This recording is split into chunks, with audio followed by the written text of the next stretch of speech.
দেখি তোর বাচ্চা। ই মা, এত বড় নাটকা রে, কি পছন্দ করছিস তুই? এমা বাবু, এটা তোমার বাড়ির শিক্ষা? আজকালকার কি এগুলা নাটা? এই কি আবার উচ্চুং আবার গাড়ি চেয়েছে? সাইকেল কেনার তো মুরদ নেই, আবার আইসে চার চাকা কিনতে। তো কি হয়েছে বাবু, 5 লাখ টাকার গাড়ি চেয়েছে, চাওয়াই তো দরকার।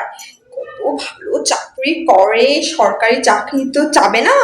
কি 2 বছর? এ তো বুইড়া রে। তো কি হয়েছে মানা, ছেলে তোর থেকে 12 বছরের বড়। তো বাবাকে দেখেছিস এখনো আঙ্গুলে নাচছে। ছেলে সিগারেটও খায়, পরে তোর গয়না কাটি মেয়েকে আবার গাঞ্জাও ফুকবে রে। তো কি হয়েছে, একটু সিগারেট খাই, একটু খৈনি খাই, তো কি হয়েছে? তুই আমি খাবো বল? একটু মাথা মধ্যে টেনশন টেনশন থাকে তাই তো খায়, তাই না? কি জয়েন্ট ফ্যামিলি? তোর তো জয়েন্ট ফ্যামিলি একদম পছন্দ ছিল না রে বাবু, এখন কোনো পছন্দ হলো? এই ছেলেটা আমার মেয়ের পাতাটা খেয়ে নিল ভগবান, এর জয়েন্ট ফ্যামিলিও পছন্দ হয়ে গেল ভগবান। তো কি হয়েছে বাবু, জয়েন্ট ফ্যামিলি তো রাজ চাবির মতন করে দিল, বাড়ির সব চাবি একদম তোর হাতে মুঠে থাকবে।